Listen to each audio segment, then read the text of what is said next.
Hello दोस्तों, आप सभी का स्वागत है आपके अपने YouTube channel CDP queen Himanshi ma'am पर।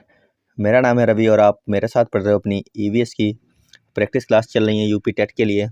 तो चलिए शुरू करते हैं आज की अपनी क्लास। देखते हैं आज का हमारा पहला प्रश्न कौन सा है।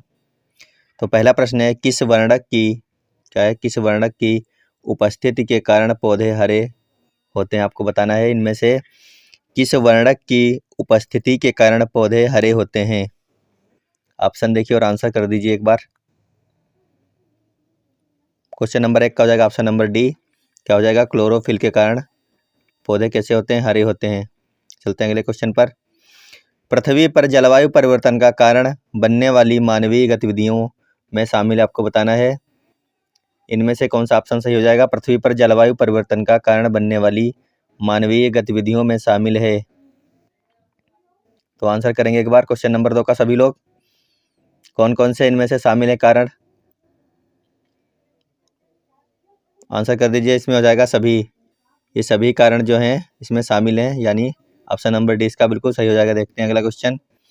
जड़ी बूटियों की रानी भारत की सबसे पवित्र जड़ी बूटी है। इस औषधीय पौधे का हिंदू धर्म में महत्व है और इसका वानस्पतिक नाम क्या है, ओसिमम सैंक्टम है। क्या है, ओसिमम सैंक्टम है। इसका सामान्यतः किस नाम से जाना जाता है, इसको जो है सामान्यतः किस नाम से जानते हैं। क्या वो तुलसी है, रोजमेरी है, अजवाइन के फूल या फिर धनिया है। आपको बताना है, आंसर कर दीजिए। तो इसका हो जाएगा ऑप्शन नंबर 1, क्या हो जाएगा, तुलसी। क्या हो जाएगा, तुलसी। आगे चलते हैं। पीने के लिए सुरक्षित पानी को कहा जाता है। आपको बताना है पीने के लिए सुरक्षित पानी को क्या कहा जाता है। ताजा पानी, पेयजल, आशुद्ध जल या फिर नल का पानी। पीने के लिए सुरक्षित पानी को कहा जाता है पेयजल। क्या कहा जाता है, पेयजल। देखते हैं अगला क्वेश्चन। लिखा है 1984 की भोपाल गैस त्रासदी निम्नलिखित में से किस गैस के रिसाव के कारण हुई थी। काफ़ी आसान क्वेश्चन है, सभी लोग सही आंसर करेंगे इसका। आंसर कर दीजिए सभी लोग। तो इसका हो जाएगा मिथाइल आइसोसाइनाइट। क्या हो जाएगा, मिथाइल आइसोसाइनाइट, यानी ऑप्शन नंबर 20 का बिल्कुल सही है। अगला क्वेश्चन देखते हैं। विश्व पर्यावरण दिवस मनाया जाता है या फिर कब पड़ता है। 5 जून, 2 दिसंबर, 16 सितंबर या फिर 11 जुलाई। विश्व पर्यावरण दिवस मनाया जाता है कब साथियों। क्वेश्चन नंबर 7 का हो जाएगा ऑप्शन नंबर ए। काफ़ी आसान क्वेश्चन था ये। 5 जून को मनाया जाता है विश्व पर्यावरण दिवस। अगला क्वेश्चन देखते हैं।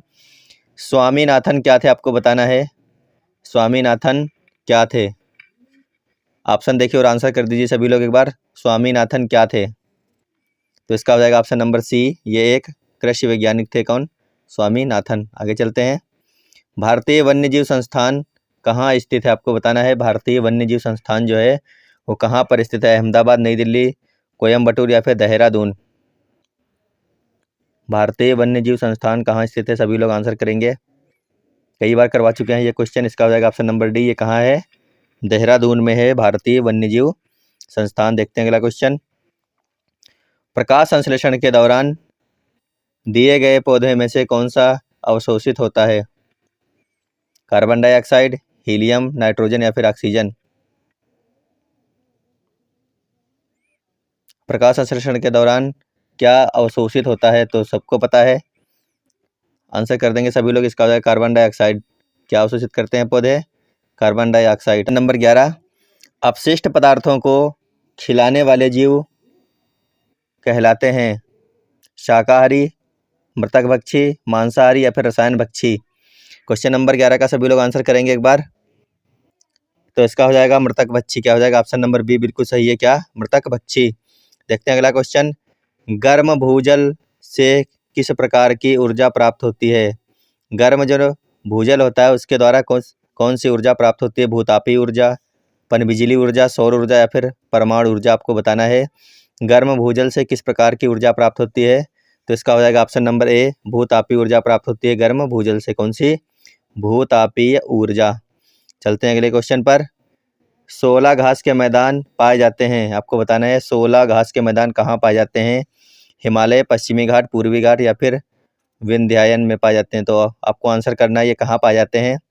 क्वेश्चन नंबर 13 का हो जाएगा ऑप्शन नंबर बी। ये कहाँ पाए जाते हैं? पश्चिमी घाट पर पाए जाते हैं 16 घास के मैदान। आगे देखते हैं, भारत में पेलिकन पक्षी कहाँ प्रजनन करते हैं? भारत में पेलिकन पक्षी कहाँ प्रजनन करते हैं? तो आपको बताना है इनमें से कौन कौन से ऑप्शन सही हैं, या फिर सारे सही हैं, या फिर कोई एक सही है। क्वेश्चन नंबर 14 का आंसर कर दीजिए सभी लोग एक बार। पेलिकन पक्षी कहाँ पर प्रजनन करते हैं? तो इसका हो जाएगा ऑप्शन नंबर डी। ये सारी जगह पर प्रजनन करते हैं, यानी ऑप्शन नंबर डी इसका बिल्कुल सही है। आगे देखते हैं, मिनीमाता रोग ऐसी मछली खाने से होता है जिसमें अधिक मात्रा में पाया जाता है। मिनीमाता जो रोग है वो किस प्रकार की मछली खाने से होता है?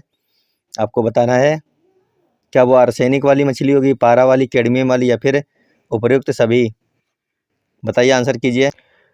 मिनीमाता रोग किस प्रकार की मछली को खाने से हो जाएगा? तो इस प्रकार की मछली जिसके अंदर पारे की अधिकता होती है, अगर हम उसको खा लेते हैं तो हमें मिनीमाता रोग होने की संभावना हो जाती है, या फिर संभावना बढ़ जाती है। आगे चलते हैं, भारत का सबसे छोटा राष्ट्रीय उद्यान साउथ बटन कहाँ है? आपको बताना है। भारत का सबसे छोटा राष्ट्रीय उद्यान साउथ बटन कहाँ पर है? भारत का सबसे छोटा राष्ट्रीय उद्यान साउथ बटन कहाँ है? अंडमान में है। अंडमान में साउथ बटन है, और कौन कौन सा है? नॉर्थ बटन भी है, मिडल बटन भी है, महात्मा गांधी भी है, और सेंट्रल पीक भी है। तो ये सब कहाँ है? अंडमान में है। आगे चलते हैं, साउथ बटन का क्षेत्रफल कितना है? आपको बताना है। साउथ बटन जो नेशनल पार्क है उसका क्षेत्रफल कितना है? अगर पता है तो सही है, नहीं तो फिर आपको बता दे रहे हैं 0.03 वर्ग किलोमीटर कितना है? 0.03 वर्ग किलोमीटर, इतना छोटा सा है और नेशनल पार्क है ये, याद रखना है इसको। इसका क्षेत्रफल है 0.03 वर्ग किलोमीटर। आगे देखते हैं, जैव विविधता शब्द को सर्वप्रथम कब उपयोग किया गया? आपको बताना है। जैव विविधता शब्द को सर्वप्रथम कब उपयोग किया गया था? क्वेश्चन नंबर 18 का आंसर करेंगे सभी लोग। जैव विविधता शब्द को सर्वप्रथम कब उपयोग किया गया था? तो इसका हो जाएगा ऑप्शन नंबर ए। 1985 में सर्वप्रथम इसका प्रयोग किया गया था, जैव विविधता शब्द का। आगे चलते हैं, भारत का सबसे बड़ा फ्रेश वाटर एक्वेरियम कहाँ है? आपको बताना है, भारत का सबसे बड़ा फ्रेश वाटर एक्वेरियम कहाँ पर है? क्वेश्चन नंबर 19 का आंसर करिए सभी लोग। तो इसका हो जाएगा ऑप्शन नंबर ए। ये कहाँ पर है? रांची में। कहाँ है? रांची में।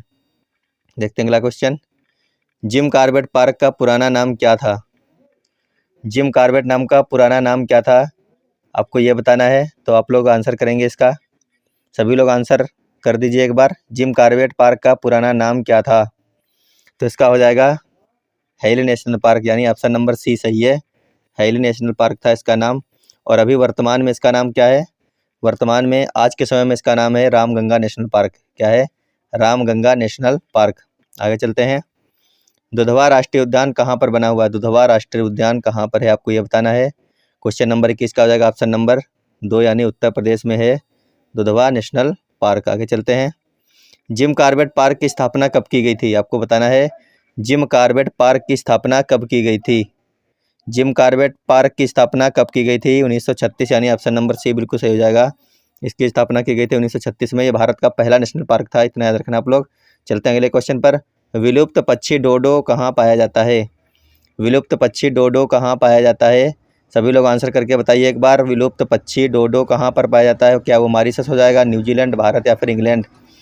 आपको बताना है डोडो कहाँ पर पाया जाता है। तो ये पाया जाता है कहाँ पर? मॉरिशस में। कहाँ पर? ऑप्शन नंबर ए हो जाएगा, मॉरिशस। आगे चलते हैं, देखते हैं अगला क्वेश्चन, निम्न में से कौन सा उद्यान मध्य प्रदेश में नहीं है? कान्हा, सतपुड़ा, नामदफा, या फिर वन विहार?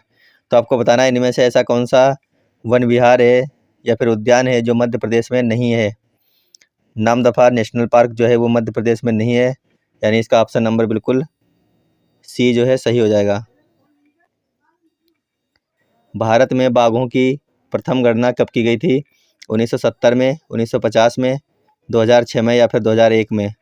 भारत में बाघों की प्रथम गणना कब की गई थी? आंसर करिए एक बार। तो इसका हो जाएगा ऑप्शन नंबर सी। कब की गई थी? 2006 में की गई थी भारत में बाघों की प्रथम गणना। आगे चलते हैं, निम्न में से कौन सा बाघ रिजर्व मध्य प्रदेश में नहीं है? पन्ना, बांधवगढ़, संजय, और सुंदरवन।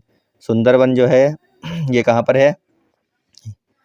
ये मध्य प्रदेश में नहीं है। आगे चलते हैं। भारत का सबसे बड़ा राष्ट्रीय उद्यान कहाँ है, आपको बताना है। भारत का सबसे बड़ा राष्ट्रीय उद्यान कहाँ है? क्या वो लेह में है, या फिर भोपाल में है, असम में, या फिर रामनगर में है? भारत का सबसे बड़ा राष्ट्रीय उद्यान कहाँ पर है, आपको बताना है। तो इसका हो जाएगा ऑप्शन नंबर ए। इस समय वर्तमान में कहाँ पर है? लद्दाख में है भारत का सबसे बड़ा नेशनल पार्क। आगे चलते हैं। भारत का प्रथम जीवमंडल आरक्षित क्षेत्र कौन सा है, आपको बताना है। भारत का प्रथम जीवमंडल आरक्षित क्षेत्र इनमें से कौन सा जाएगा?